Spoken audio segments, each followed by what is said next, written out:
What's good with everybody? How y'all doing? How y'all doing? How y'all doing, man? It's your boy ODM, man. I'm in the back right now. We chilling, getting ready for the show tonight. Can I get y'all to represent what cities and states y'all coming from right now? It's 37 people in here. Can I please get y'all like, comment, subscribe, man? If y'all not subscribed to the channel, can I please get y'all like, comment, subscribe to the channel, man? I'm out here grinding on a daily basis. You know what I'm saying? Can we get them likes up immediately? And can we get the people, please get the people here to you know what I'm saying, to support, man. Support to one another, man. Share the room. Share, you know what I'm saying? I'm a growing, aspiring YouTuber. I'm trying to keep growing. I need y'all help, man. Let's get it.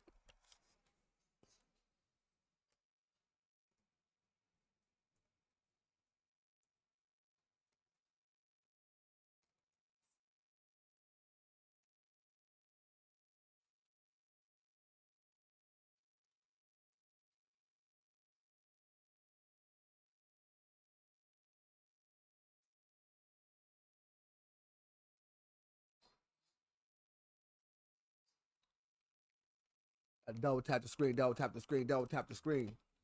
If y'all can't double tap the screen, it's a three prongs in the corner, three bongs in the corner. Touch the three little prongs, and then boom, hit the like button one time for your boy, man. It ain't. So we finna get ready to get cracking. You know, so we got another 5 minutes, what's 4 minutes to before we get up in here, man. Straight up.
We're getting ready for the show.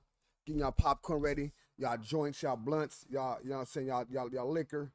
Getting ready for this show. This show gonna be an epic show. You know what I'm saying? I gotta give it to y'all right now though, cause it's gonna be epic. I ain't got all day. I ain't got all day for y'all. You know what I'm saying? Salute to everybody that's in the room. You know what I'm saying? Salute to everybody that's liking the video. If y'all can hype it up for your boy and do all the good stuff for your boy, I don't be knowing everything that's going on. People like, you don't want the hypes? I do want the hype. I want the hype too. I want the hype too, man. I want the hype too, man.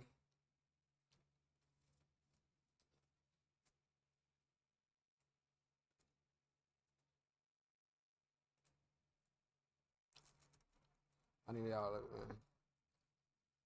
I'm here trying to be an inspiring YouTuber. Trying to be the best podcaster I can be. And to stop just not giving a care. If I give a care, I might make more money. So let's get this YouTube cracking, y'all. Me and Henny show starting next week. Make sure y'all come and tap Henny and Slim, man. Tap on Henny and Slim on Twitch. You know what I'm saying? Relationship, all that type of stuff. Goals, great conversations, man. Henny and Slim. Got Slim at the bar stool, getting it up.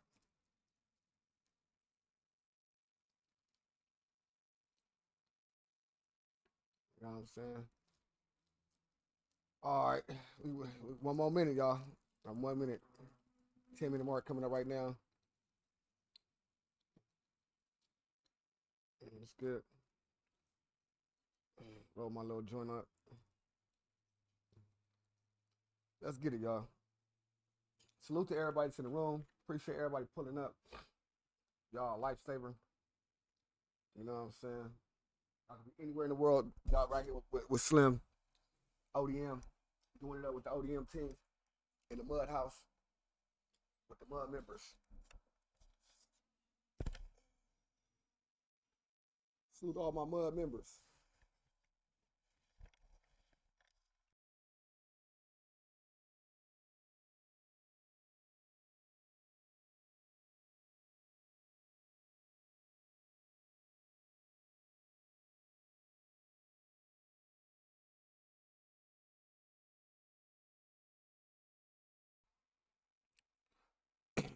Salute to all my Mud members, though. Salute to all the Mud members and all this stuff, man. You know what I'm saying? Shout out to everybody on Twitch. You know, both sides of the spectrum. Let's get it, though.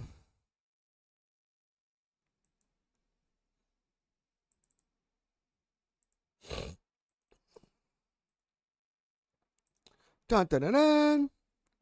Let's get it, buddy.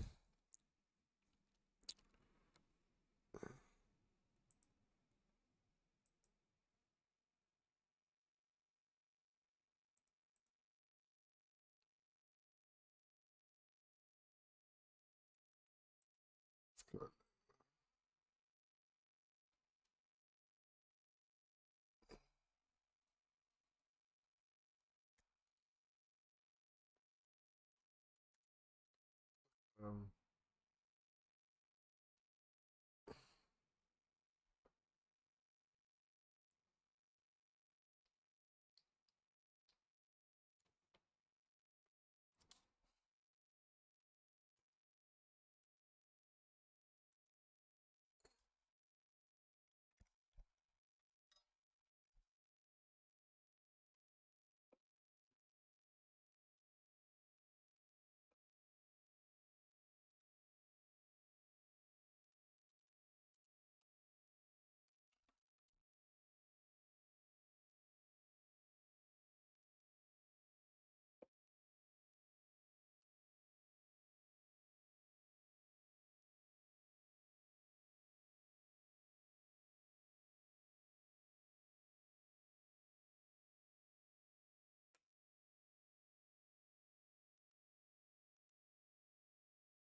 My bad.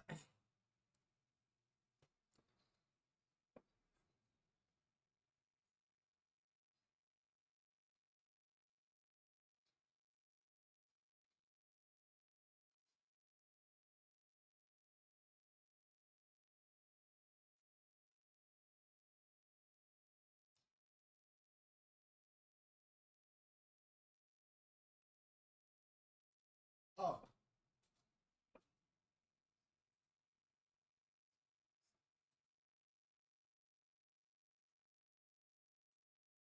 my bad, y'all. My bad. We're gonna be rocking. We're gonna be rocking, y'all. We're gonna be rocking. We rocking. My bad. No sound. Got y'all. My bad. I was doing all type of stuff.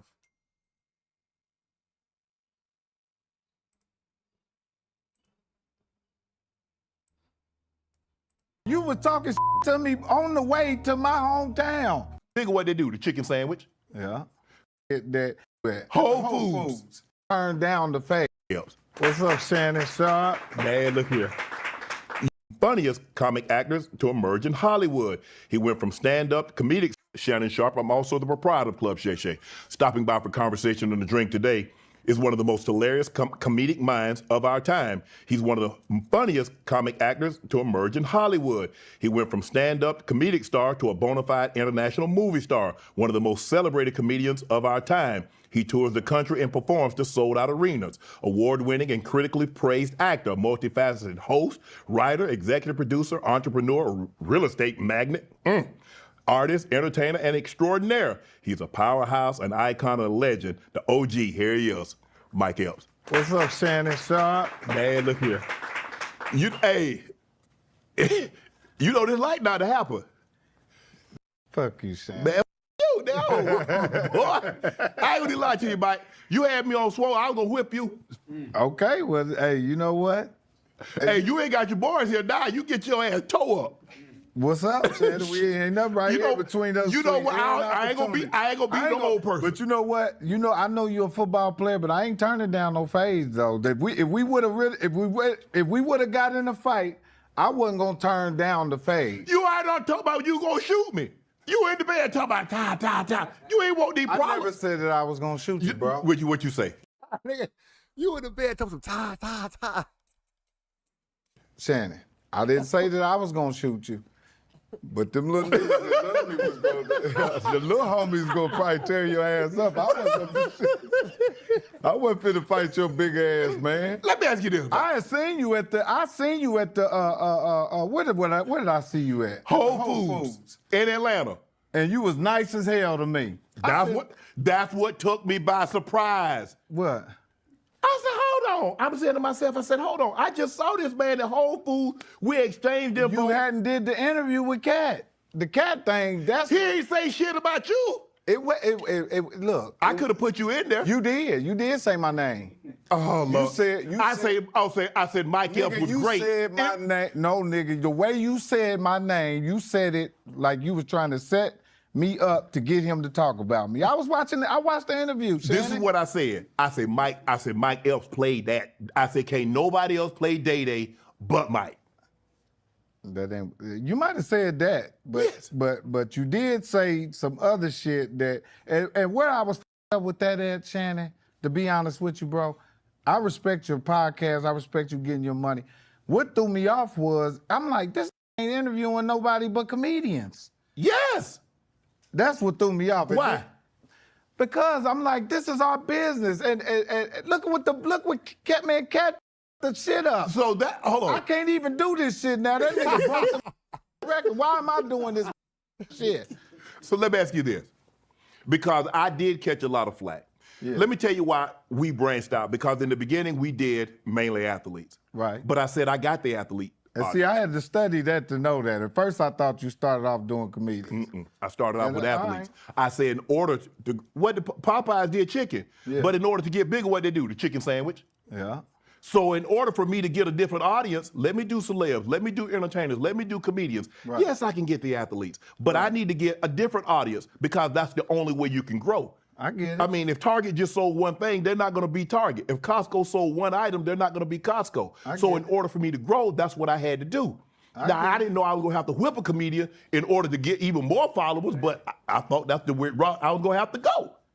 Well, nigga, you wasn't gonna whoop me, first of all. I wasn't gonna let. I know you play football and everything. I played. I don't play no more. You was a great ass tight end. I appreciate that. I must say that. You was a great tight. You wasn't as good as Mike Dicker, but you was a good tight end. I did okay. So let me ask you this, because a lot of comedians got upset at me. Yeah. Because I think what Cat did was peel a scab back that outside the comedic world nobody knew about.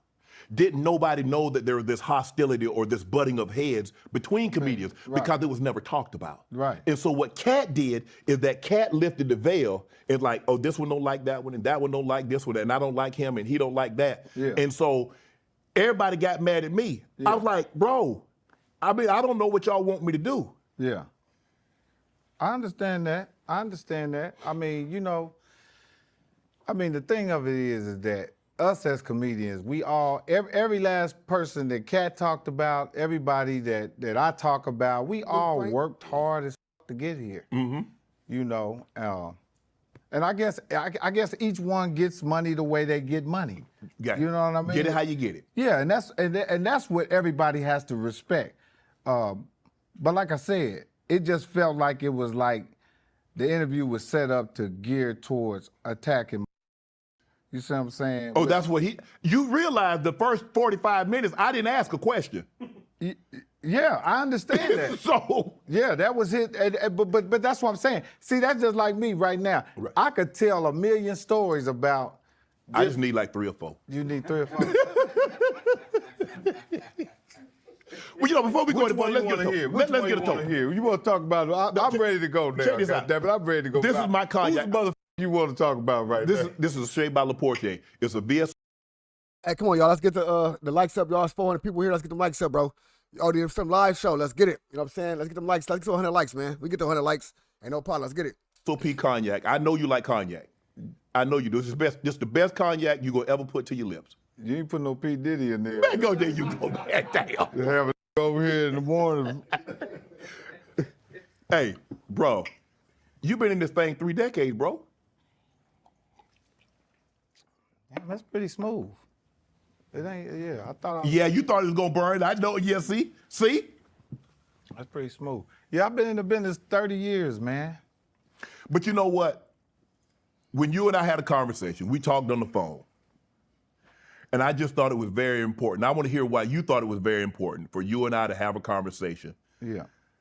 To settle our differences, be it agree or disagree, we can agree to disagree, but I felt that we need to have a conversation.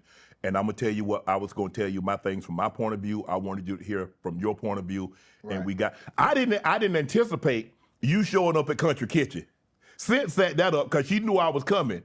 And the next thing I know, I'm sitting down there and Jordan, He's a boss there, Mike Epps. So now I'm like, okay, I ain't ate too much. I can tussle for Nigga, that was my hometown. You was talking shit to me on the way to my hometown. And then you got to the country kitchen. When you got to the airport, said Shannon Sharpe here at the airport. I said, oh shit, Shannon Sharpe at the hotel at the airport. I talked to a man, Turfy, talk to him. Your ass was coming there anyway. I was coaching the All-Star game. Yeah, you was coming there anyway. Yeah. But that was the thing, Shannon. It was one of the most important things that came out of that is we got a chance to show these little youngsters out here that guess what? It ain't always got to end in no violence. It doesn't. Or fighting each other Correct. and putting our hands on each other. Because at the end of the day, we still all black men. Yep. You know what I'm saying? We still all examples in front of millions. That's just like whatever Cat said. It wasn't that bad. Right. It was like roasting them. Yeah. He just got up here and roasted everybody. Nigga, I can take my jacket off too. Just in case. Shit. All right, we up here in white tees. Think you're gonna try to just in case you get upset, nigga. But no, I think the thing was for me, right, is that everything that you said that I wanted to show. Look, we disagree, but just because we disagree, that doesn't mean we have to fight. We have to get out here because at the end of the day, ain't no other group doing that but us. You're right. Man, ain't nobody doing that but us. You're right. I mean, ain't nobody fighting Joe Rogan. No. Ain't nobody fighting Theo Vaughn. No. Ain't nobody fighting Andrew Schultz. And there might be people that say things that they disagree with. But we're the only ones that feel like I got to show you how much macho, how big and bad I am. Yeah. I'm gonna show you. Yeah. We ain't got. Facts. I think that's a problem with our culture too. We get that a lot, bro. As black men and black women, you know what I'm saying? Some Hispanics do that a lot too, but we go to show that macho-ness. We macho. Macho man, Randy Savage. Shut the macho shit up sometimes, you know what I'm saying? Get them lights up, y'all. Where we come from, the neighborhoods and stuff that we grew up in, man. Sunshine, what's happening with Sunshine? How you doing, man? Happy New Year, Sunshine. I'm pretty sure you had a bully, I had a bully, everybody had a bully when we were kids. And we grew up in neighborhoods fighting, man. That's what black kids did. Yeah. We grew up fighting each other, you know what I mean? And hey, man, unfortunately, that's what it is. But like you said, as adults, we have to make sure that we understand. We passed that stage now. That's right. So, but I'm glad that we got an opportunity. But do you feel that's an obligation? Because everybody refer to me as, they call you the OG. Yeah. Do you feel like we have an obligation to our community to show that there's a better way outside of violence to handle the difference? Not right. We do. We all are responsible for the youngsters out here because they watching us. Yes. And if you are somebody that the kids are watching, whatever you do, they gonna do it. Yep. And sometimes you can't even see your influence. You doing some shit you don't even know somebody's copying you. Nope. So Chi-Town, you 100%. I fuck with that, and that's respected. Respected. You know what I'm saying? To see that we tired of fighting each other, bro. We need to be started. We need to love one another, bro. Let's get back to the Marvin Gaye's and to the Teddy Pendergrass and all them, getting to them days where you just out here fucking and making love and love and being black. You know what I'm saying? Dead homies. Let's get back to them days. we are responsible for that. And that's the hardest part about coming from where we come from, is that a lot of us don't want to take the responsibility because we so used to being, I'm who I am. Yeah, I'm who I am. Yeah. No matter what age. Now you gray and you old doing this shit and you look stupid as a Right. Yeah. Because if you think about it, think about everything you see these NFL players do. When they start doing all this stuff like this, what the college kids do? What the high school kids do? They start doing it. Steph Curry hit a three and do this right here. What they doing in college? Yeah. So you are influential, whether you choose to be or not. Right. And I think you should take responsibility because all the positive that comes along with it, you're so accepting of it. The money, the fame, the attention, the adulation that comes along with it. Right. So I think we do have an obligation, Mike, to like put our best foot forward. We do. To make sure that the ones that are watching us say, you know what, man, Sharpe and Mike had a disagreement, But I like the way they settled that, man. I like they got together and they say, you know what, man, I understand. I might not agree with what you said or how you said it, but I understand you being a comedian, you said it. Bro, let's dap this thing up. Let's move on. Yeah, because it's enough. It's cold, motherfucker. Yeah. Nigga got this motherfucker on jail, on hospital in this motherfucker. Nah, for real. Look, I had a chance to meet bro as well. You said you met him in September. That's fire. I had a chance to meet bro. Bro. First of all, I was, I was building stages and shit for like concerts and shit like that, right? Was building a stage, and Mike Epps was doing, I want to say promoting, or he was a part of something. A show was going on, and he was doing a walkthrough. You know what I'm saying? They walked through, and I seen Mike Epps, and he just looking at me and shit. It was like, nigga, I know you from somewhere. I started laughing like, nah, nigga, I know you from somewhere. So I know you know we from somewhere, nigga. Like, that shit was so funny, cuz on the set. He like, nah, for sure, bro. You remind me of my peoples. Like, I was doing, like, nigga, I know you from somewhere, nigga. Like, everybody got a cousin like this nigga right here. Like, I just started laughing. This nigga is crazy, cuz. That shit was crazy. It's funny, cuz. Hood. But yeah, he a good ass nigga, man. You know what I'm saying? Grab a nigga, hugging. He just grab a nigga, hug a nigga up and all that type of shit. Like, you know what I'm saying? Like, he do a nigga for like ever. You know what I'm saying? And great energy, bro. Got great energy. Cause it is enough situations out there to show that or where it couldn't come to an agreement. And it's enough, like you said, it's enough doing that. Yeah. We don't have to do it. Right.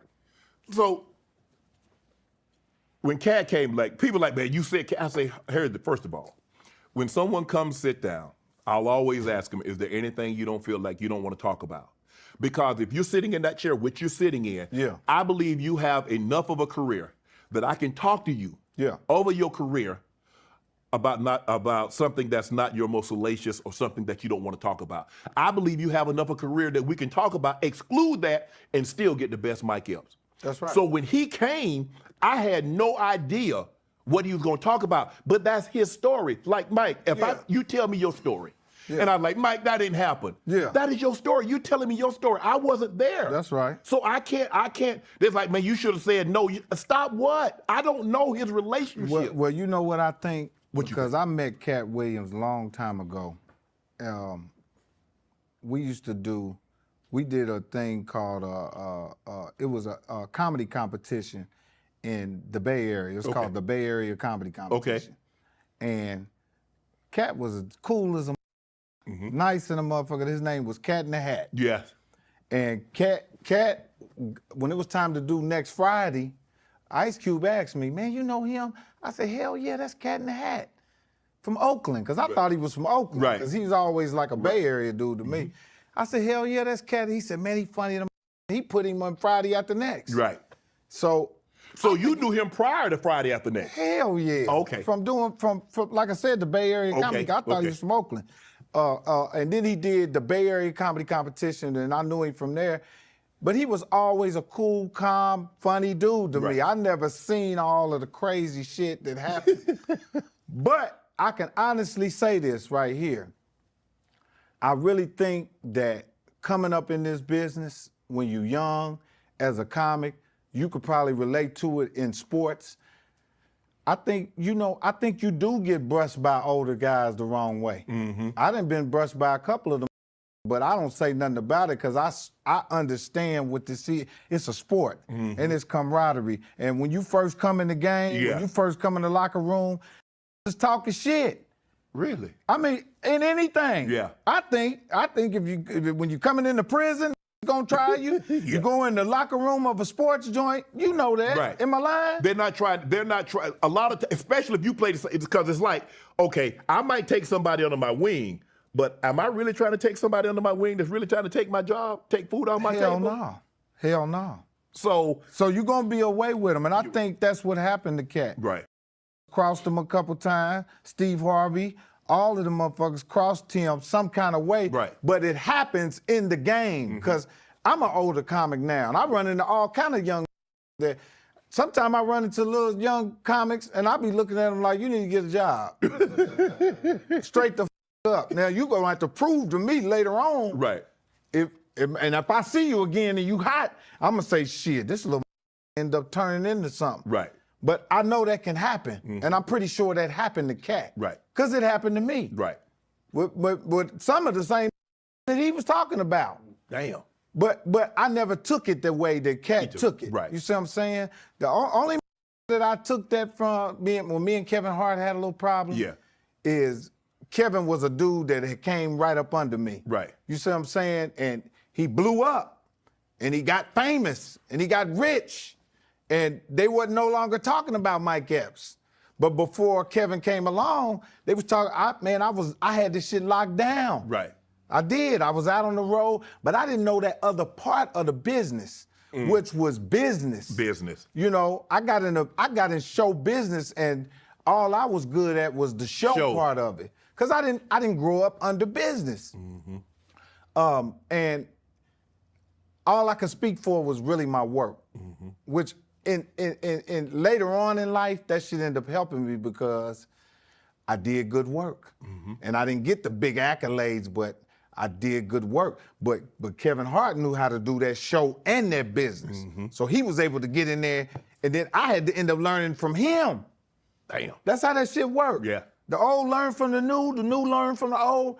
And I didn't understand that. So I took it to heart.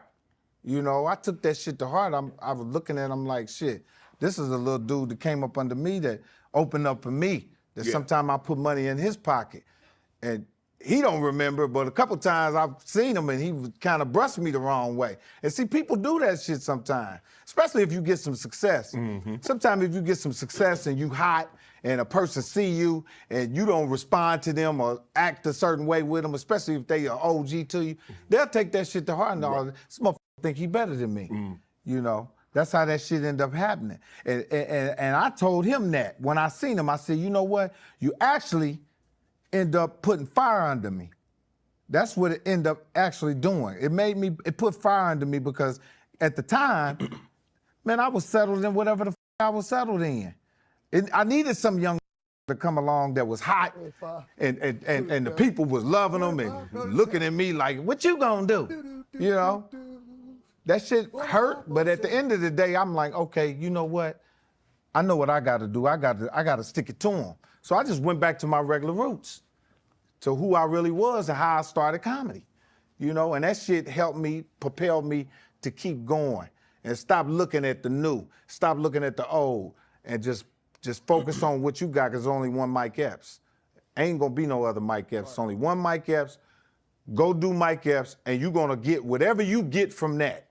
And once I focused in on that, I was able to breathe and I'd be free and not look at the young coming up or the old. So in other words, a lot of what Cat was talking about, that some people rubbed him the wrong way. Some rubbed you the wrong way. You just didn't take it the way Cat did. Right. And voiced it. Because you could, but you're like, you know what? Let me leave well enough alone.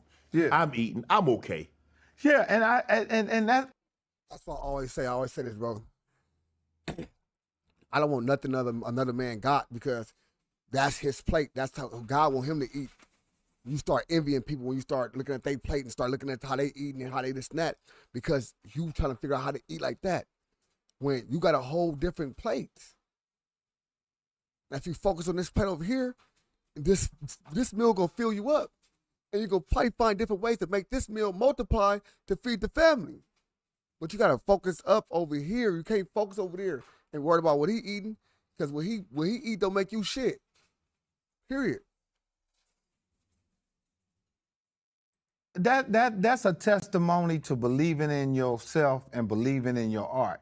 When you believe in your art and your testimony, I have a lot to believe in that'll help, that keep me from getting into bullshit. Right. I'm a good actor. Right. So I can rest on that. Yeah. You know what I'm saying? Yes. I'm good at what I do. So do I really need to do some other bullshit to get people to look at me? Hell no. Right.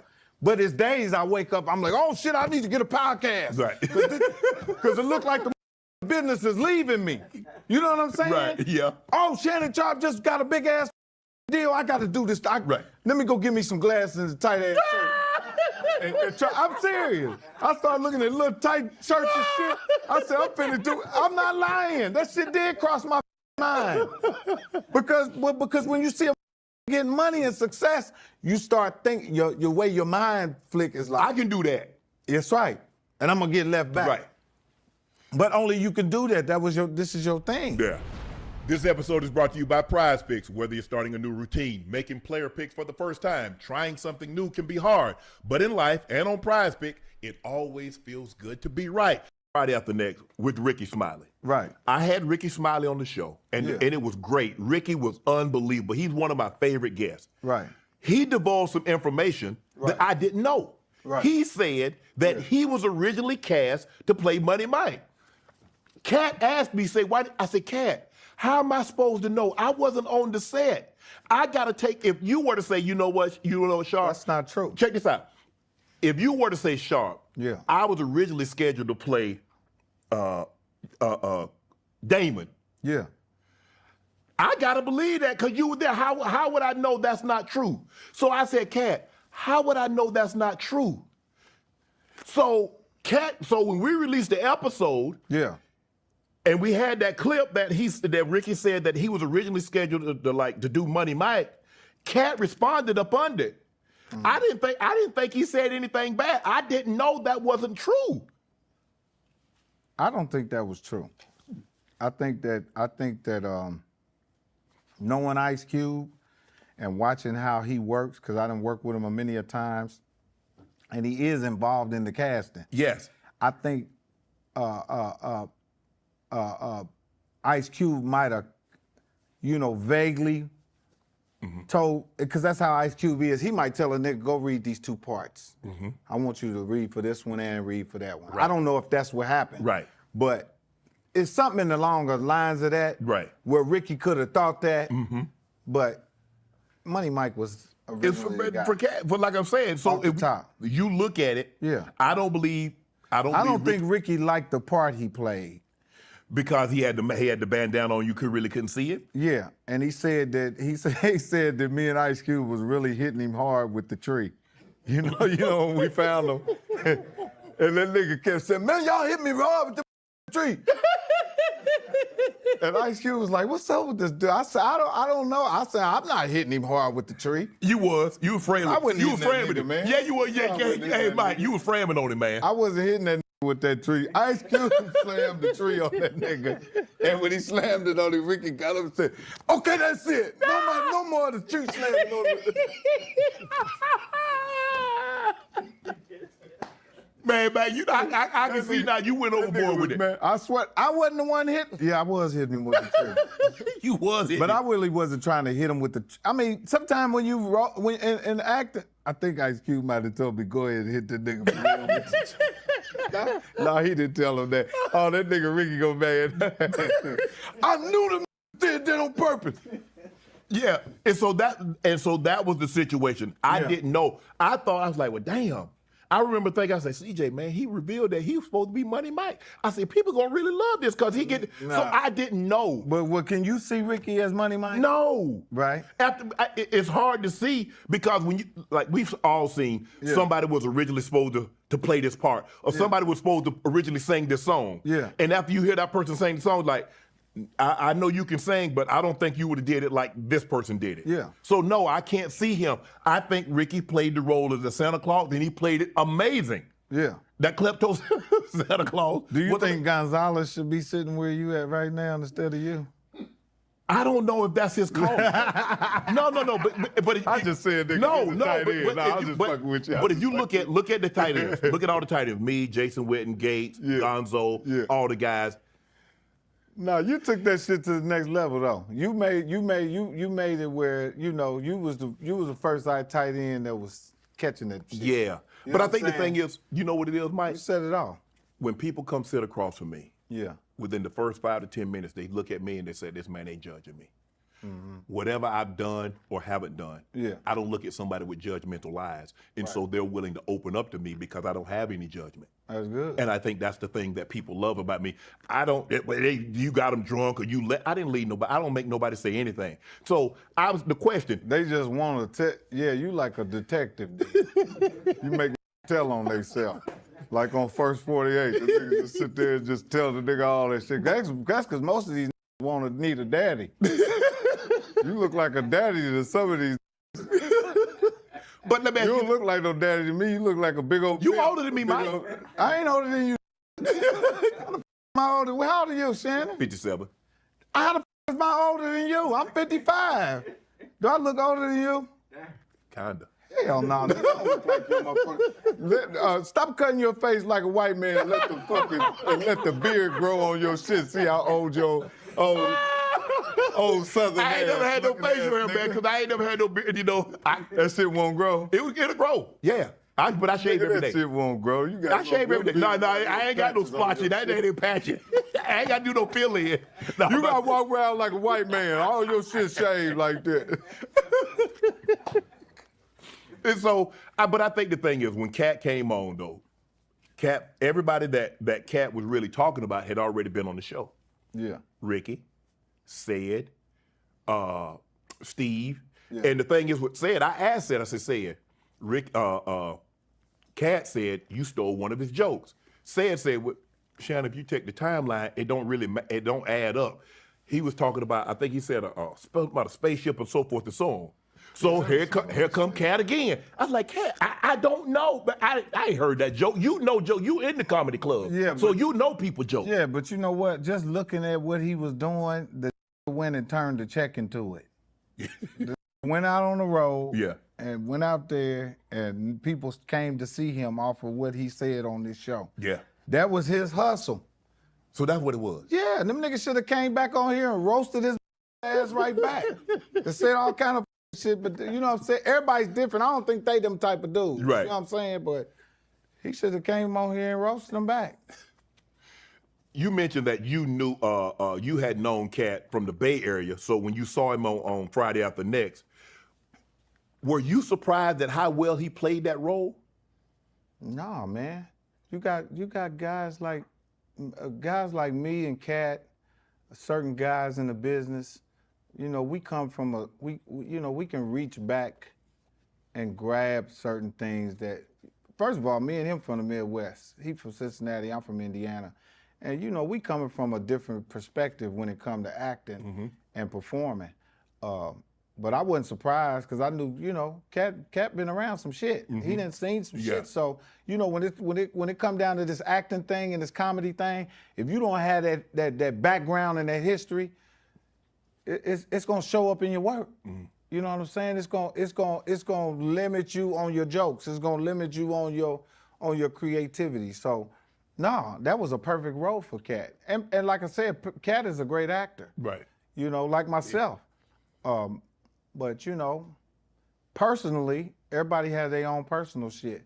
And that's where it get a little rough for all of us as comedians, man. We are some crazy Yeah, it is. motherfucking comedians. I tell everybody, man, we like, it's dark, you know, and I had to, whew. And just as a comedian, man, people don't understand the sacrifice for making laugh in your personal life. It's like you give up a lot. There's a lot of times that you're sad that you're making other people laugh, but you're really sad in your own personal life. All the time.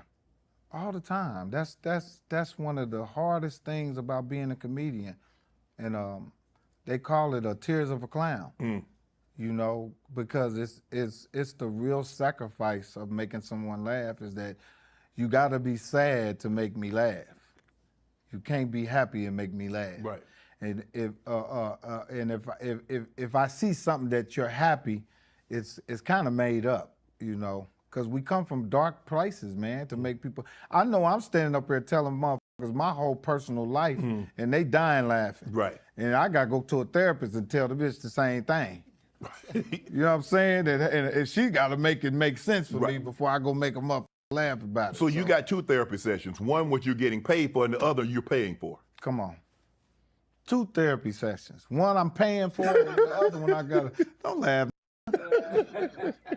Still. But you know what? But I had Miss Pat on, and Miss Pat said, although a lot of comedians do come from a dark, everybody doesn't have that same type of a past. They don't. Everybody don't have the same past. I got a dark past. You know what I'm saying? My past is dark. I come from dark shit. Family, personal life, all of that shit. So, you know, I consider myself a hero every day because of the shit that I escaped. What you've overcome, huh? Hell yeah. That I know that I ain't even supposed to be sitting here, period. Supposed to be dead, in jail, strung out on dope, fail at this shit, you know. But I guess God had a better plan for me, you know. And I think that's because he knows I'm gonna do the right thing with my shit now that I'm at this age. I use my power to do the right shit, you know. When was Friday the first time you've ever met Cube? Yeah. So how did he get the call? Okay, obviously the first Friday was Chris Tucker. Yeah. So now Tuck's not coming back, so he's gonna have to move this franchise in a different direction. Yeah. So Smokey was his homeboy. Now he need another homeboy, Day. That's gonna be obviously probably 300-400 people read for that part. Yeah. You get the part. So what is Cube when Cube tells you to come in and you read for the part? Did he tell you anything? So how did you create this character, Day?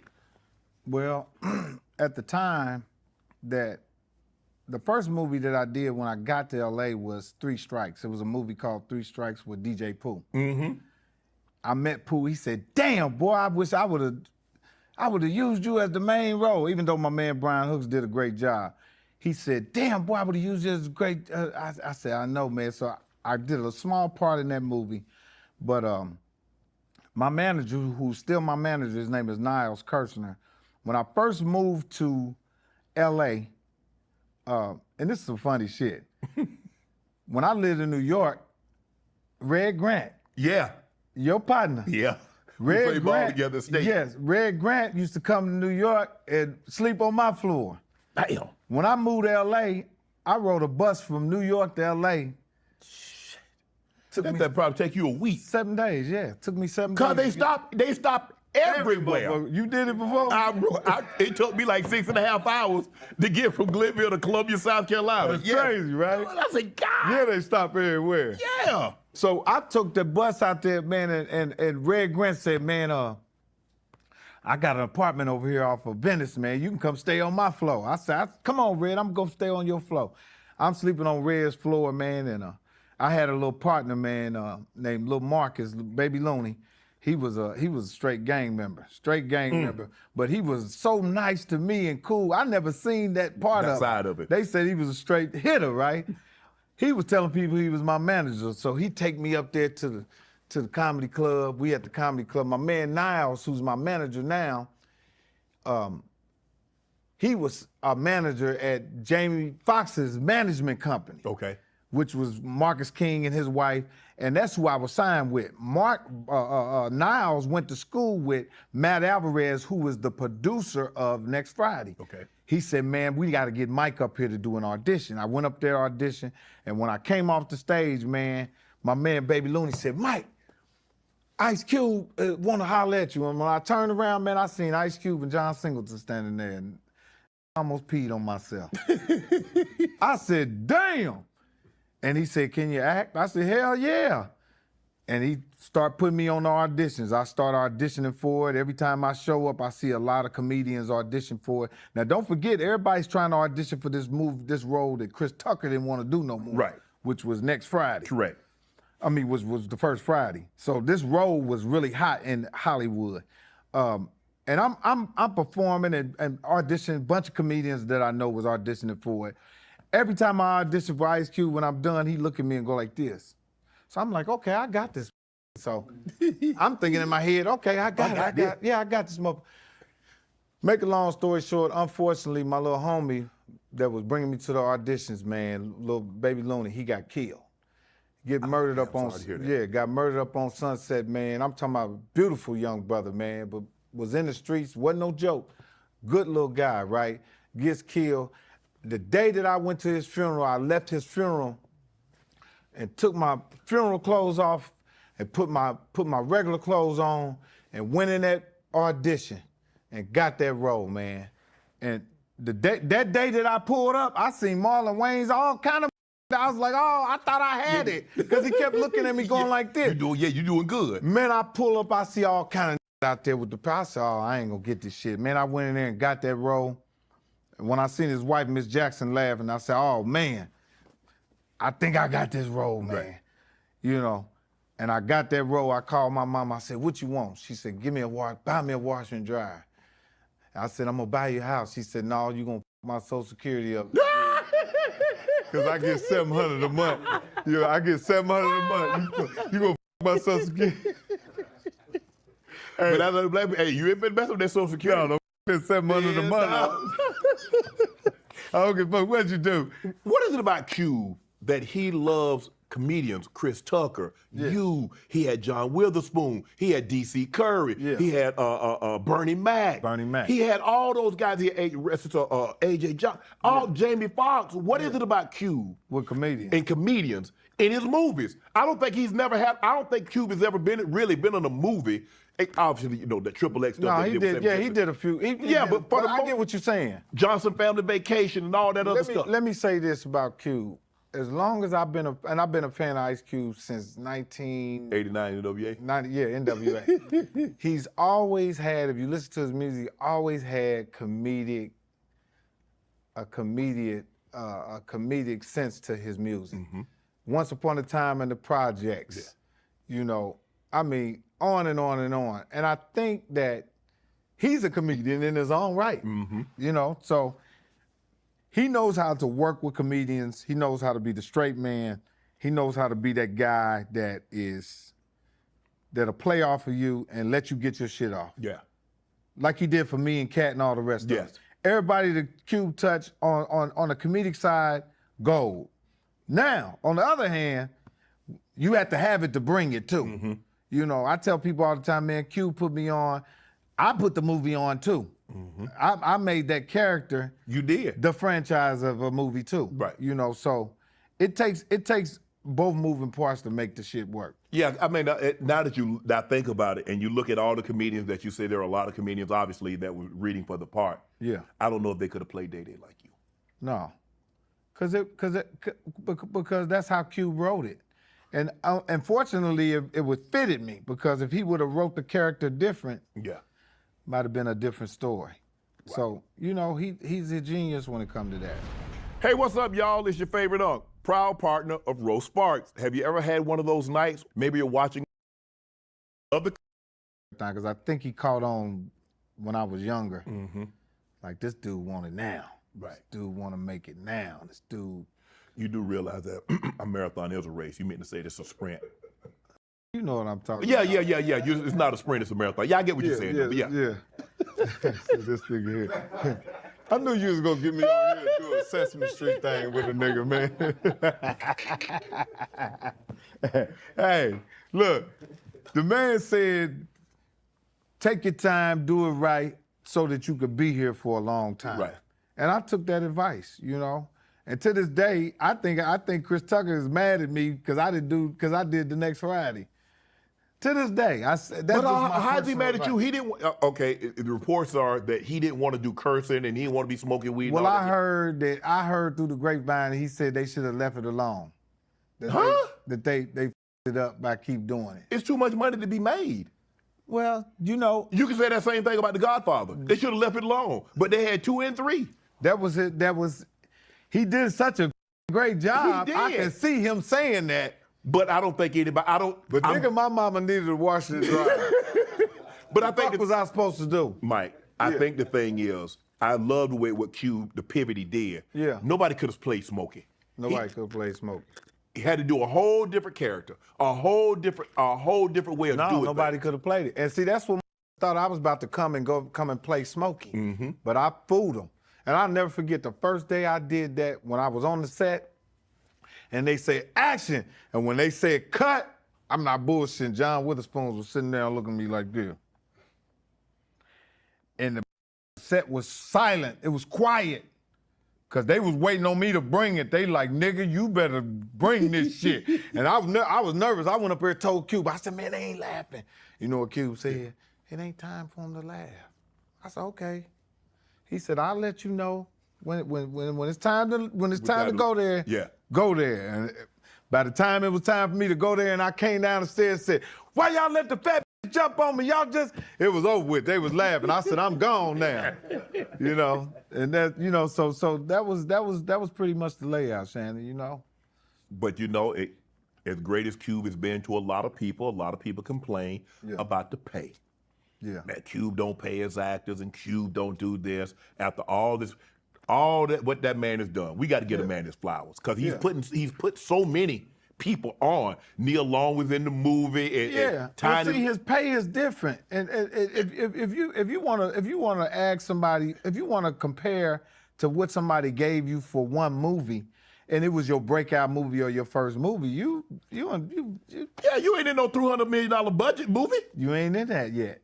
And so I hear people talk about he don't pay a lot, but every that did his movie took off and went and got paid. Yes. You know what I'm saying? Yes, absolutely. I know what you're saying. I didn't get paid. I got a decent pay. Yeah. But the money that I made from being in the movie was now your stand-up. Now you hotter in your stand-up. Now I'm hotter in my stand-up. Now instead of doing, you know, not there's anything wrong with a 200 seat. Now you're doing 500. Now you're doing 1,000. Now you're doing 2,500. Yeah. They come to man, hey, they put it in the mug. Now you're getting your money. And see, they got to look at it. You have to in this business here as an actor, as a comedian. When you first starting out, because everybody got to start somewhere, you have to plant a seed. Yes. For the flower to grow. You're not gonna get an instant. Well, some of these dudes is getting instant flowers, but the flower pot gonna pop in a minute. It's gonna break, and your ass gonna melt down back into the soil because it ain't a seed. It was sitting in a pot. There is a report that there is a last Friday. It's the last Friday. I just sat with me, Ice Cube, Aaron McGruder, and DJ Pooh just sat in a room, and we've been writing it. Right. So it's gonna be off the hook. So what can we expect? The 27, 28? Hopefully 26. Hopefully we'll come out. 26? Yeah, probably 27. Yeah. Damn, how you know this shit more than me? So I mean, is it bittersweet? Because you've been at this thing, it's 2 decades that you've been at the Friday franchise and knowing that it's coming to an end. Well, you know, it might not come to an end. We thought the second one was the last one. We thought the third one was the last one. But Ice Cube has the ability to keep creating. That gonna squeeze the juice out of this motherfucker. Yeah. That motherfucker ain't gonna have no juice left in it. And Friday After Next, man, how did you come up with that?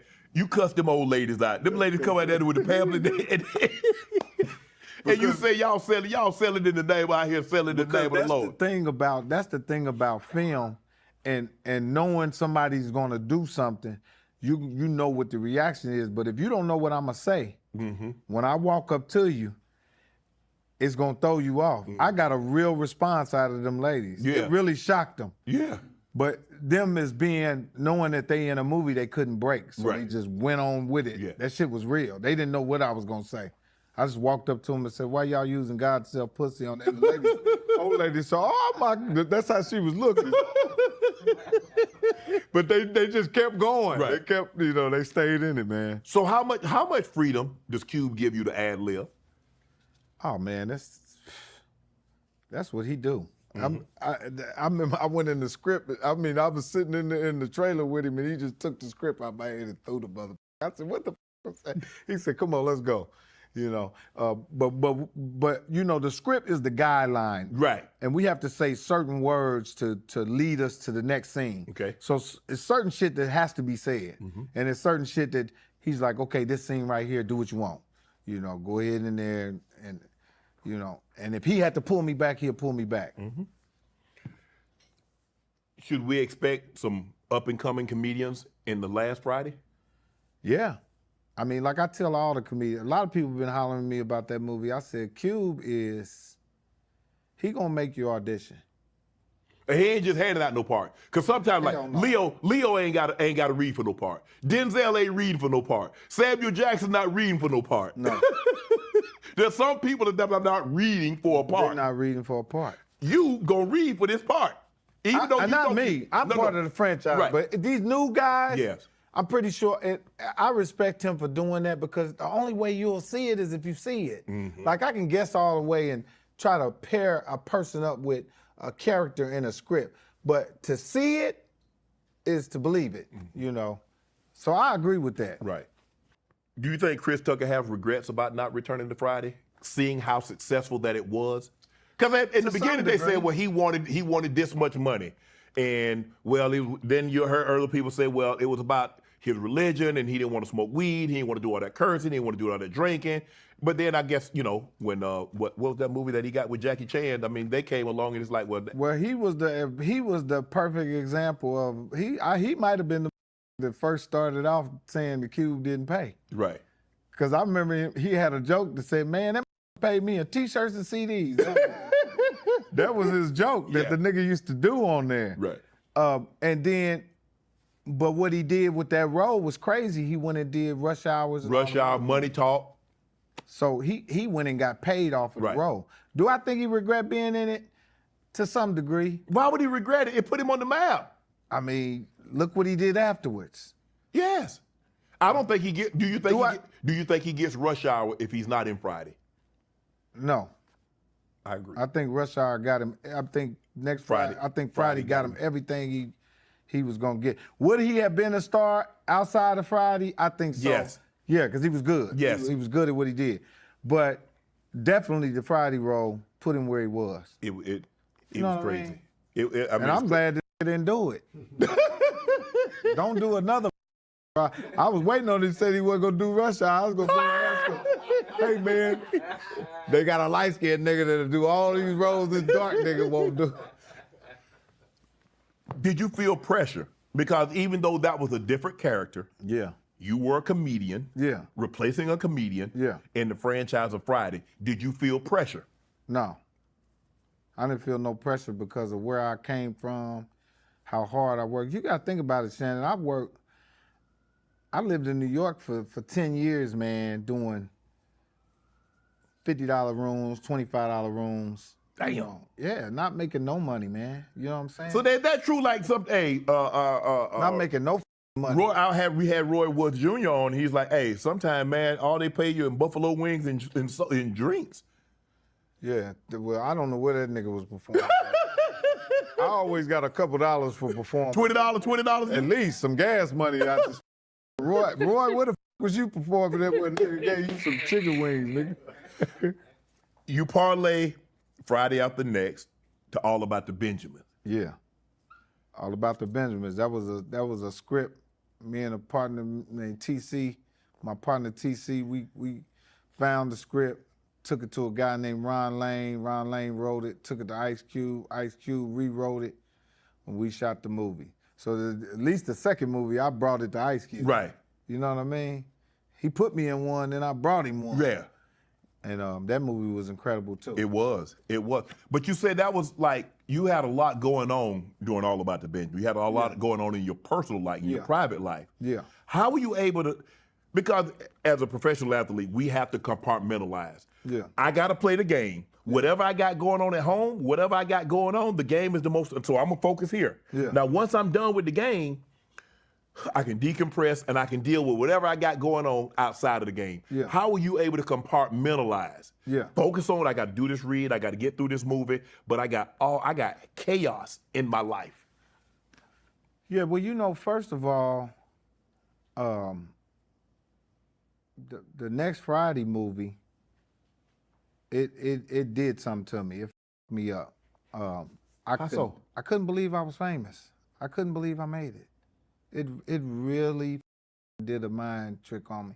And not only that, I was so upset that I left so many, it felt like I left my whole family and all my friends. Because I'll never forget, one day I went back home and I was looking for everybody to be like, ah. Yeah. And wasn't nobody like that. You minded them though. That shit me up. That shit me up. And I'm the type of person that, you know, since I didn't get the love, you know, I started getting high. I started doing coke, started snorting cocaine. That was your first time? No, I was doing that shit when I was 14, but I had revisited it. Damn. Yeah, first time I did it, I was 14, but I revisited it as an adult. And I started getting high because I really had survivor's remorse.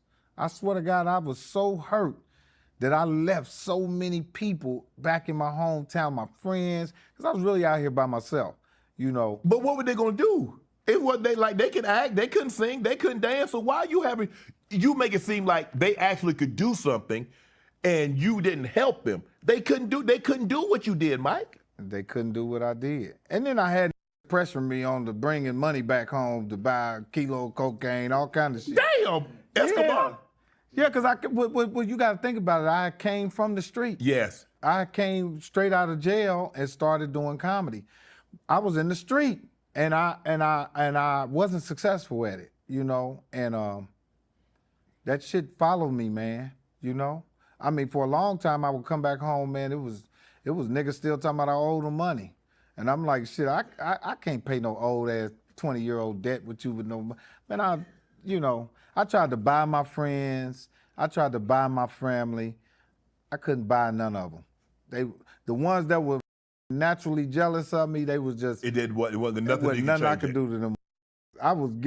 One time, I swear to God, I gave my friends, one of my buddies, some money, and that took that shit and threw it out the window. Huh? Well, hold on. Yeah. Why? Why? It wasn't enough? Well, you know, I think it was just. I think people's perception of what they thought I had, I didn't have it. You know, I didn't have what motherfuckers thought. They thought you was Eddie Murphy all of a sudden. Hell yeah. I'm like, nigga, shit, I'm one joke away from being right back here with you. Standing on the block. But why is it that when I can just speak to our community. Yeah. I'm black, you black, so we can speak on a level that we understand. Yeah. Why is it that when we leave, everybody feel like we owe them something? Because we all came from a crab in the barrel syndrome. We all came from crab in the barrel. And if you watch crabs in the barrel, that's what they do. If one of them get out, another one will grab his crab and pull him back. That's why they call it crab in the barrel. And, you know, I think that shit is a derivative from slavery. You know, we all, you know, that shit started, and I tell brothers this all the time, man. We still on the plantation. You know, we just got clothes, we got more money and stuff like that. But if you think about back in slavery, that shit was real. If you seen a brother standing up there with an outfit on in Master's house, you know, you was You like, had light skin, you worked inside, you had dark skin, you was outside. Yeah, how can I get in? Yeah. How can I get down? How can I be a part of this? You know, so that shit is real prevalent. It's still right now. And that's what these dudes don't realize. Is like, you know, if one brother makes it in this business,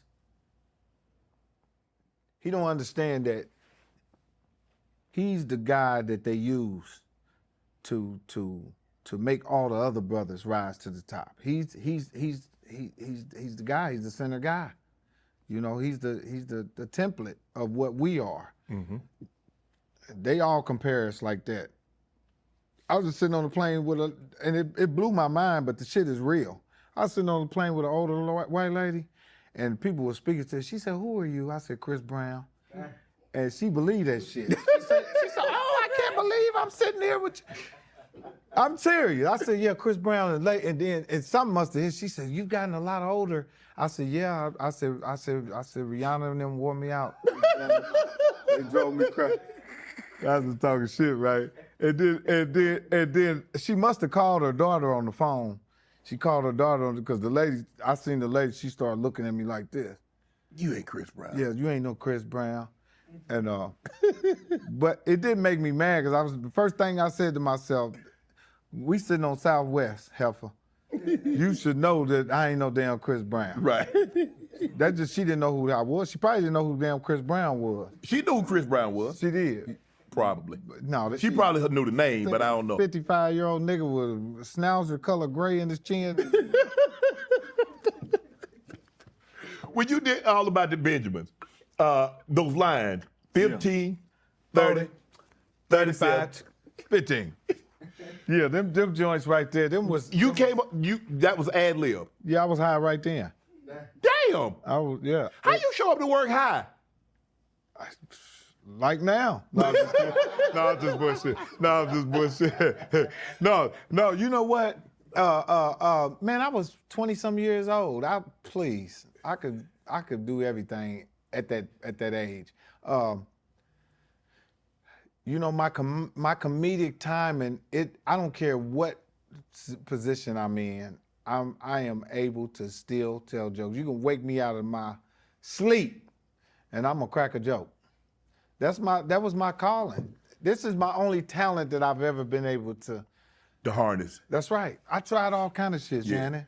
I tried to go to the military. They wouldn't let me in there because I flunked the test. Well, that's probably why. Yeah. But military take anybody. Damn, how bad are you in school? You right. And military ain't really turning out nobody. They looking for a few good people to die. Oh, Damn, you were so bad they didn't want you. You couldn't even die. Damn, Mike. Oh, stop. I just like all the rest of these niggas, man. It's all kind of can't read into this thing. You wasn't no scholar, Shannon. No. They probably let your ass get through the No, but I was about to take the test. I was about to go to the Air Force. Did you have good grades in college? Yeah, I got good grades in college. I didn't have no good grades in high school because I didn't apply myself. I was full of, So how did you get to college? Back then, my first year. Your talent. Prop 48 hit in 1986, which means if you didn't score 700 on the SAT, you couldn't go D1. You had to go D2, HBCU. So that's why I ended up going to an HBCU. Yeah, that's why you went to Savannah State. Yes. You was too good to be there. You supposed to been in Notre Dame, some motherfucker. Georgia, Texas, somewhere like that. But you know what's the best thing to happen? Why? Because I sincerely believe I went to a university where you could get off. They cared about me. How did the NFL find you in that little school? When you good, they find you. Them numbers, huh? Mm-hmm. And I think the thing is, Mike, you don't think your brother put a little light on you? Because guess what? He couldn't catch no passes for me. Now, obviously, there's like, he has a brother. Okay, let's go see what he's like. Yeah, come on now. Don't take nothing for Sterling. No. They're going to say, yeah, he has a brother. Well, why is he at Savannah State then?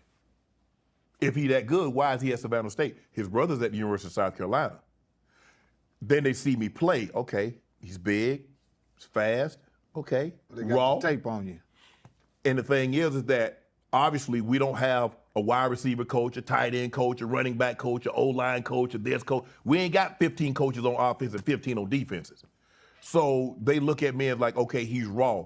But with some coaching, we think we can find something for him to do in the NFL. He's big, he's fast, he's strong. So when you came in the NFL, they wasn't checking for you like that. You had to earn it. Oh, you got to get it. Because you got to realize though, Mike, I went to an HBCU where HBCU wasn't cool. You see everybody how they hype up HBCU now? It wasn't no ESPN, wasn't coming to no HBCU. Looking at you like you wasn't shit. Yeah, man. They was you went to a college in a strip mall. People was making jokes about it then. Yeah, they making jokes. Now it's a big thing going to an HBCU. A strip mall. Damn. Hold on. Was Lil' Kim supposed to be in All About the Benjamins? She auditioned for it. Damn. She was gonna be your wife or your girlfriend or something? She was gonna be. If you watch All About this, I think she was gonna be Cube's girlfriend. But you've been in movies with like Whitney Houston was with Sparkle with you, was she? Yeah, I was in Whitney Houston's last movie, man. It was crazy to be in the movie because she was a lot different person in the movie world than she was in the music world. Really? Yeah, man. When she was on the set, she was really, really calm. She was really cool, and she was really serious. Right. And what threw me off with that, I was like, damn, this ain't the Whitney everybody be saying. Right. Because I think in the film world, she was a great actress. She was an incredible actress. She wasn't just a good singer. Mm-hmm. She was a performer. Right. And she just has some great energy on the movie set. Is that, you get that a lot? Like you get on the set, you have this expectations of someone, and what you've heard or what you've kind of experienced with them not on set, and then you get on the set and they're totally different than what you thought they would be. Totally different people, man. And I done had some good experiences and bad experiences. Really? I mean, sometimes, they got a saying is sometimes you don't want to meet your heroes, because they're not going to be who you think they are. And that's a true statement. Everybody is not who they portray they are in show business, you know? Some people are different people, you know? You meet them and you like, damn, what an asshole. That's why I'm always cool. I try to be cool with people when I meet them and see them, because I heard all these stories before I got in the show business, you know? I'm pretty sure you did too. Yeah. Well, people always ask me what's such and such like. I was like, I just know what they're like around me. Right. I can't speak to what if they see you or if they see somebody else, I can just tell you how they treat me. and people are like, well, oh, I thought, well, I mean, what you want me? I mean, I can't tell you somebody that I haven't been around what they're like. I can just tell you how they interact with when I'm around them. Right. So you say she was really, really quiet. Did she ever sing on set? Could she?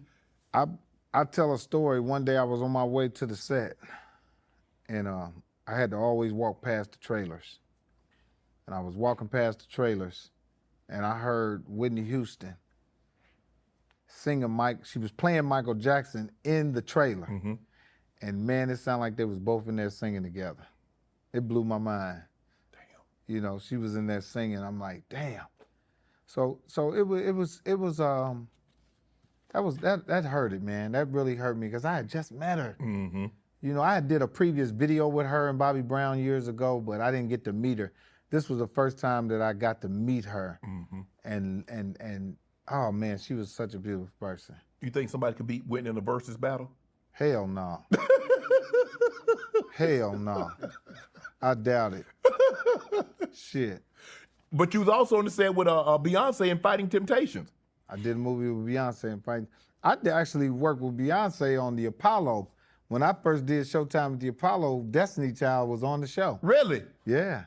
Damn. And I seen them before they became who they were, man. Did you know they were going to become that? You know what? I was so nervous from doing that show. I didn't even pay attention to them. And then later on, I was like, damn, that's the girl. That's them. Yeah. On 125th. You look at Beyonce Fighting Temptations. She was in, I think, Dreamgirls with Eddie Murphy. She was in the Austin Powers, one of the Austin Powers. Yeah. Are you surprised she's not doing any more acting? And then she's kind of focused on a music career and raising a family? No, you know, the acting world is something you gotta want to do. Yeah. That's some shit that's. I think she scratch that itch and. Yeah, acting is it's different. It's some shit you gotta want to do. It's a different parlay. It's a different hustle. Sitting in trailers and that shit is different, man. It is. And I can just imagine. I can imagine doing a movie because I've been on commercials and the commercial is going to be 30 seconds and you're there a day and a half. You're there a day and a half, maybe even 2 days. So I can imagine a movie that's going to be 120 minutes or 150 minutes. I can just imagine. Yeah, it's a process. It's different, and it's different than performing on stage. Yeah. And when you performing on stage as a performer, whether you're a comedian, an actress, or a singer, you got control. That's your shit. Yeah. The acting, you sitting in the trailer waiting on them to literally call you and say, okay, it's your turn. Yep. 5 minutes. 5 minutes. 10 minutes. Sometimes you sit in the trailer and they come home and tell you can go home. Yep.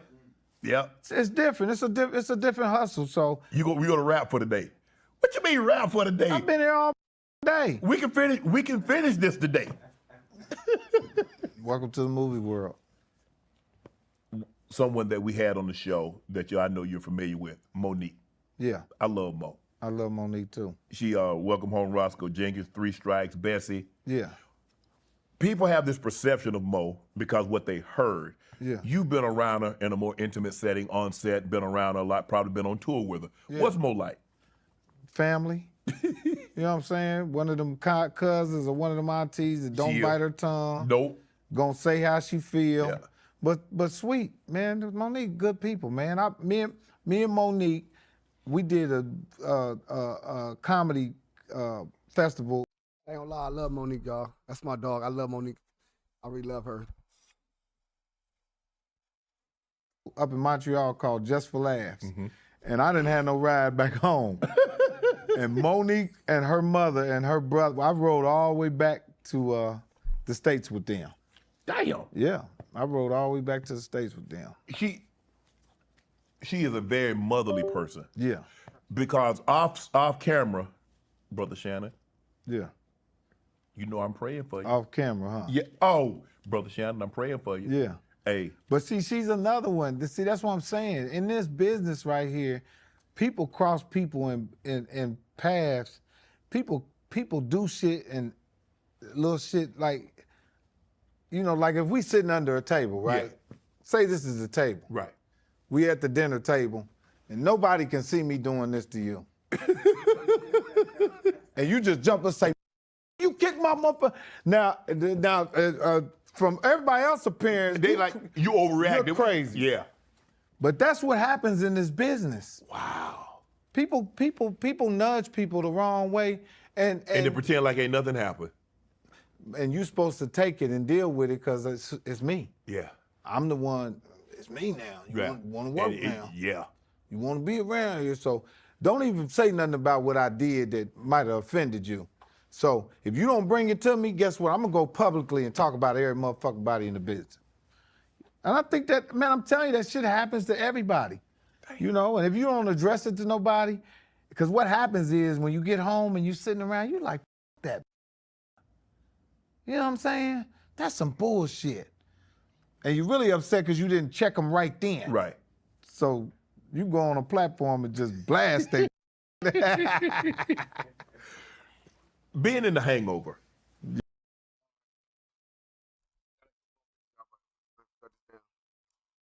A lot of shit. It's 3 hours.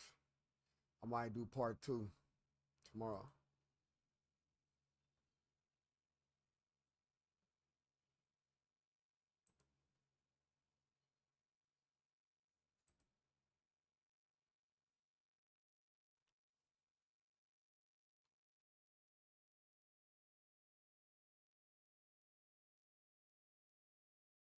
$23. All right. How long we been here? We got like 30 minutes.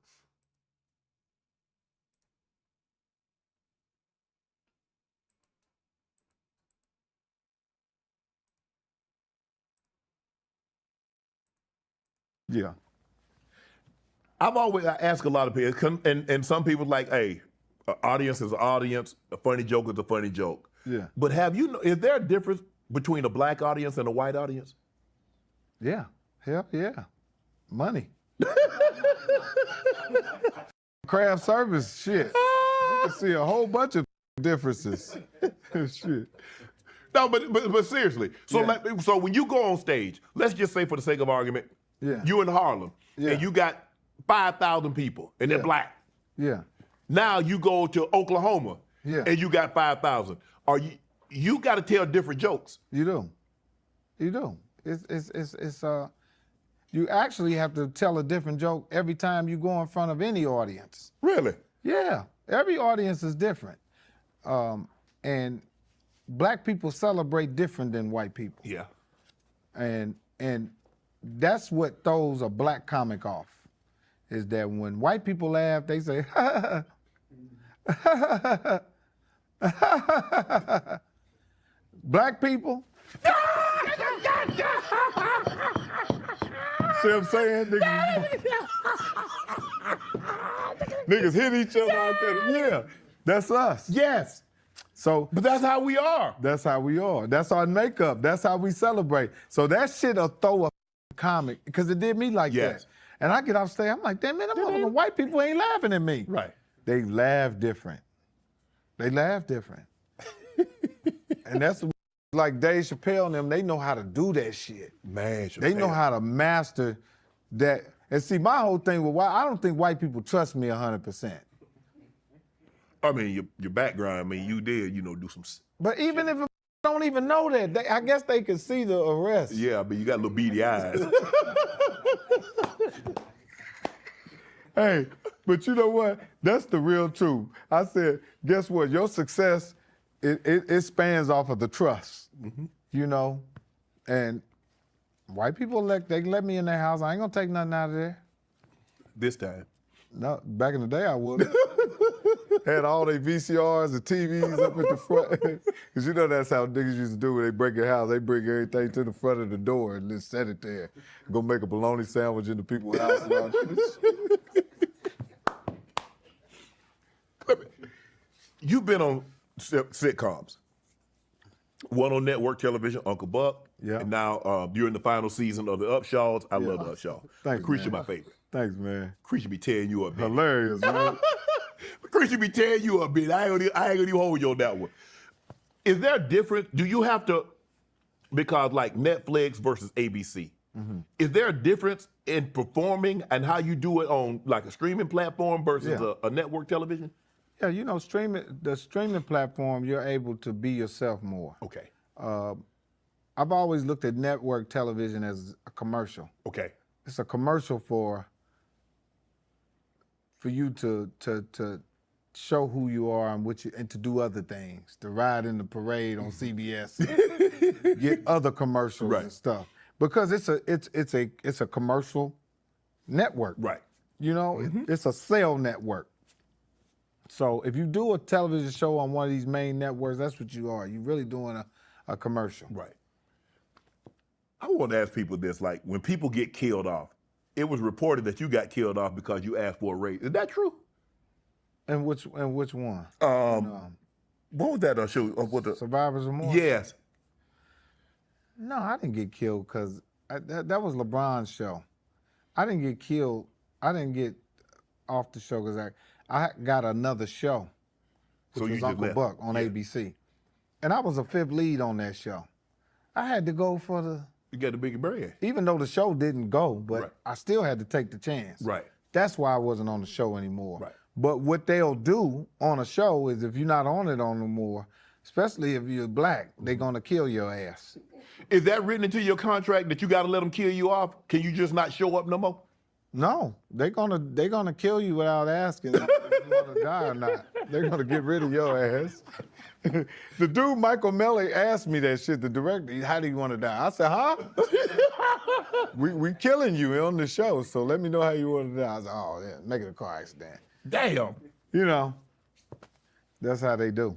How did the Upshaws come about? Because you got and you got Wanda in there. My guy Duck,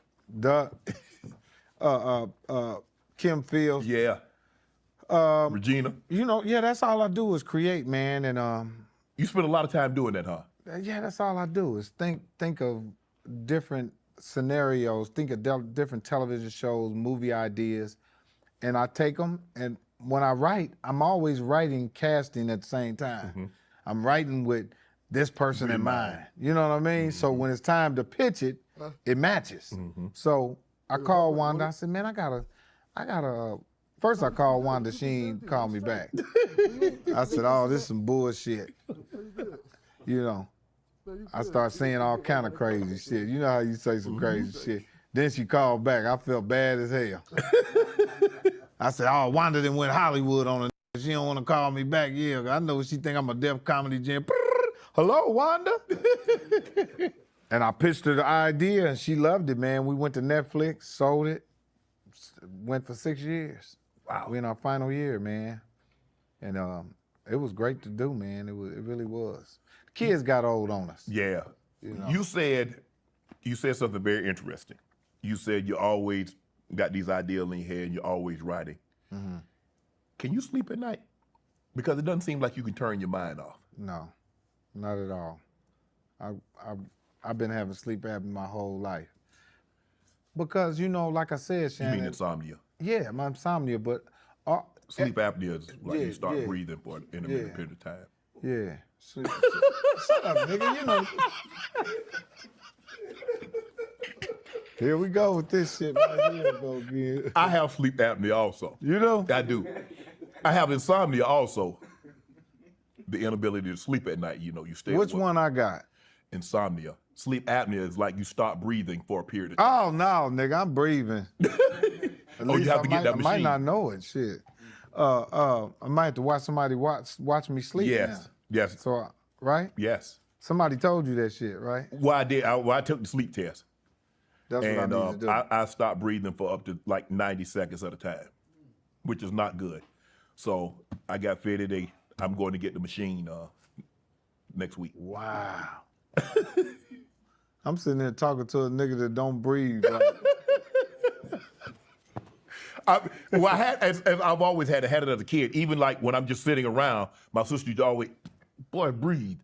Stop I holding think your that's breath. just a human thing. People hold their breath and don't know it. But you can't hold your breath. You go meet your maker, you hold your breath at night because you. You're right. You're right. So you out of here. But I find that ironic. It's People hard that are to really sleep. creative, Yeah. and you say like you're constantly writing and you're constantly thinking. Yeah. It's hard. It's hard for me to turn my mind off. It is, because you're thinking about the next move. You are. And you work, and don't forget, Shannon, from where we come from childhood, we are always in survival mode. Yep. In our mind. Yep. That's crazy, ain't it? It is. Even if you're successful.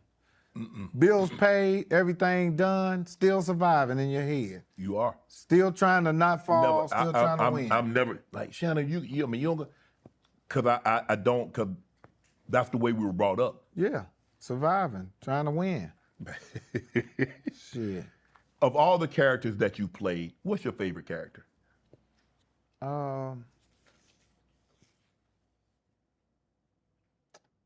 I used to say all about the Benjamins, but because I was so raw. But I played a role one time in a movie called Petey Green, and it was me, Don Cheadle, Chiwetel, and Taraji. And I played a guy in prison, and I love that role because You're a natural. made me so honest, man. You know, some roles make you honest, man. I could feel it and smell it. I could touch it. I knew where I was, and it just did something for me creatively. But yeah, that's one of the roles that I really enjoy doing. I'm looking at some of the people that you've been on set with: Don Cheadle, Martin Lawrence, The Rock, Angela Bassett, Megan Good, Forrest Whitaker, Taraji, Danny Glover, Wanda Sykes. You mentioned Chiwetel Ejiofor. What's it like? I could just imagine, because I love Forrest Whitaker and The Godfather of Harlem. Man, I love Don Cheadle. Don Cheadle went to Denver East High School. I've known 20 plus years. Yeah. So to see, because that's not the world that you come from, and to see them in their world. I remember doing a commercial with Martin Lawrence, and he's like really quiet. Yeah. And then as soon as they's like, okay, action. He turned it on. Like, And you ain't say nothing for the last 10 minutes. yeah. Now you. Yeah.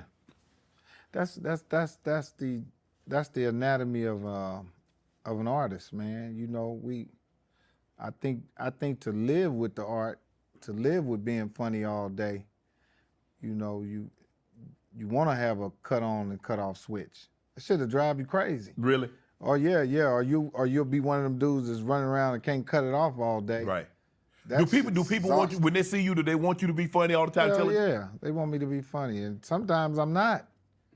I tell people sometimes all the time, not all the time, but for the most part, I'm a nice guy, but I do tell people, get the fuck out of my face. What you looking at? When people just stare at me and they know it's me, I'll just say, what the fuck you looking at? Cause say it. Just say, yeah, I might. Say it, ask me, am I Mike Epps? Are you Mike Epps? You know what I'll say? You know the I am Mike Epps. Why would you just sit there? I hate when they do that. Just They might not be really sure. and just, They don't know, Mike. man. It could be someone else. I'll be standing somewhere and a motherfucker say, man, are you Mike Epps? And I'll just do that. I'll just say, no, I'm not Mike Epps. And they'll say, stop playing. I'll say, well, motherfucker, yeah, well, stop asking me that. That shit bothers me right there. Why? Because I feel like they playing with me. It's like, you know I'm Mike Epps. I say, hey, Mike Epps, can I have an autograph? Don't sit there and just stare at me and do this shit. Because it make me do it back. I be looking at motherfuckers like this. We both in the liquor store looking at each other like this. Sometimes say, are you Mike Epps? And I say, yeah, and they'll say something up. They'll say, no, you're not. No, they'll say, you look too old, or you look. It's like, it's like you asked me that to say something up. You. What's the hardest thing to learn as an actor? The hardest thing to learn as an actor is your lines. Did you take acting classes, or you just? Nope. I have went to some acting classes. Shit didn't work. That shit felt like school again. I'm like, oh. Yeah, you know you ain't do well in school, I ain't Mike. do good in school. I'm out. I'm out of here. So, I lived enough life to know how to act. Right. You know what I mean?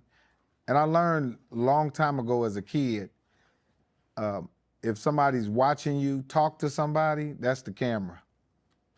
So do you ever look at that person that's watching you? Nope. No. You keep talking. Like me and you talking and say, man, you know that. We ain't looked at the camera yet. Yeah, the camera.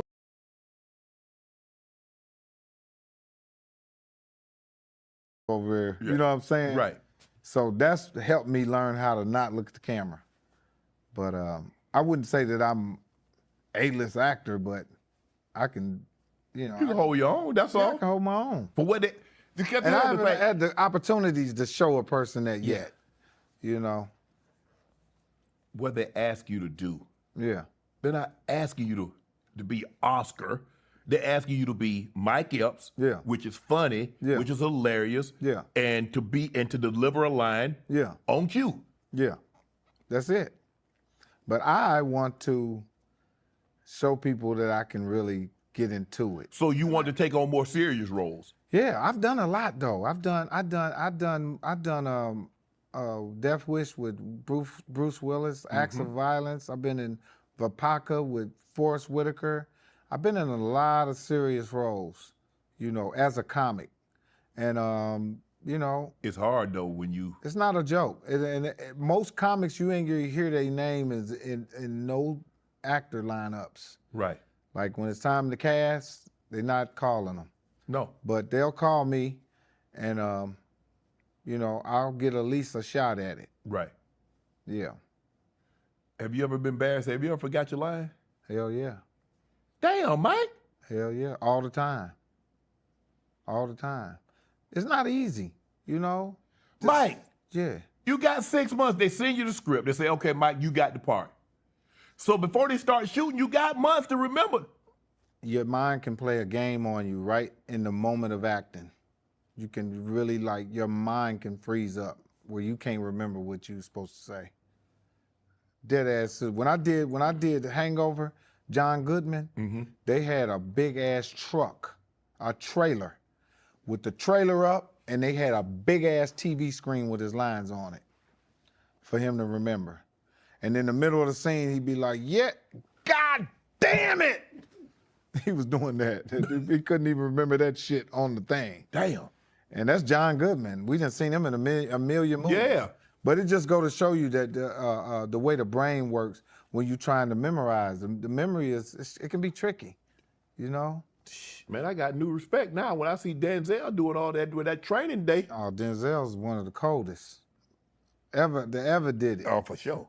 But you could tell that he becomes the character so well that the words come like nothing. Like him and Malcolm X. I still don't know how he didn't win the Oscar for that. He was cold in They that pulled shit. a caca on that one. Yeah. He did a good job on the training day, too. Oh, training day. I liked him better than Hurricane. Day. Oh, yeah, he was cold. Devil in Blue Dress. Inside Man. Yeah, he was cold. And he was, if you watch them movies, because I've studied the movies and I'm a big fan of his. Yeah. Still see Denzel the whole time. But the way he take on those characters. Robert McCall, the Equalizer. Oh, he just become them. Did you see, you ever see the movie Biko, when he played Bantu Stephen Biko? I never seen that. Cold. You gotta see that. Yeah, see, that's one of the movies I didn't see. He unbelievable. Yeah, about what was going on in apartheid South Africa. Yeah. Is there a role you auditioned for that you didn't get? Or a role you turned down you wish you hadn't? Yeah, I turned down the movie called Fool's Gold. It had Matthew McConaughey in it. Kevin Hart did it. Yeah. Damn. I should have did it. I don't know if that would have made a difference, but it was roles like that. There's all kind of roles I shouldn't have never turned down none. I wasn't in a position to turn down no roles because I was just starting. Right. There was another movie with Eddie Griffin and this other guy. Damn, I forget the name. What was the name of that movie, TC? Eddie Griffin and the guy with the big eyes. Chris Kattan? No, it was And they had a dog. They was running. They was running around the city. That was my role, man. And huh? Double Take. Double Take. And I turned the role down. Why you do that? I was tripping. I was in my mind. I thought I deserved something better. You know, sometimes you can get tricked off of success. Like if you get successful, You trick yourself, or you allow other people to trick you? I trick myself. I trick my. Sometimes you can get a little too fancy in your head about your success and start demanding more than what you're supposed to get. Damn. And end up Don't up what you had in front of you. shit. What is selling out? We hear that a lot. Yeah. Oh, he sold out. Yeah. No, I got the cat interview. I sold out. Yeah. You probably heard that you sold out because You and Cat sold out on that episode. You niggas sold out arenas and sold out shows. That nigga sold it. You sold out. No, you know what though? Quincy Jones said something important. He said, you gotta have something to sell. damn. Ain't that the You truth? can't sell out if you ain't got nothing to sell. I like You know that. what I mean? I like that. It's the real talk because at the end of the day, you know, who's gonna turn down the opportunity to make money to send their kids to college and have a good life? Yes. You know, and I think there's levels of compromise that you have to value. You know, I don't think one should compromise themselves for something that makes them uncomfortable for money. Yeah, I agree. But hey, who's gonna turn down the opportunity to work with white people in order to send their kids to college and have a good life? I'm not. No. You know Nor what I should mean? Yeah. And I had. All right, this is the perfect time to stop it. This halfway through. This is the first part. We did push part 1. We're gonna do part 2 tomorrow, man. But it's a 3-hour interview. We're gonna split it in half. You know what I'm saying? Okay, I'll come fuck with me tomorrow for part 2. You know what I'm saying? But yeah, man, salute to everybody that's in the room. Double tap the screen one time. You know what I'm saying? Y'all come message me for part 2. I'm about to go tap out. You know what I'm saying? I got shit to do. I gotta get ready to get up out of here, man. Take my ass back home. I gotta get ready to get up out of here, man. So I'm gonna be in Discord. For all my Discord people who pop in Discord, we're gonna have to talk about it tonight. Other than that, I'll see y'all tomorrow, man.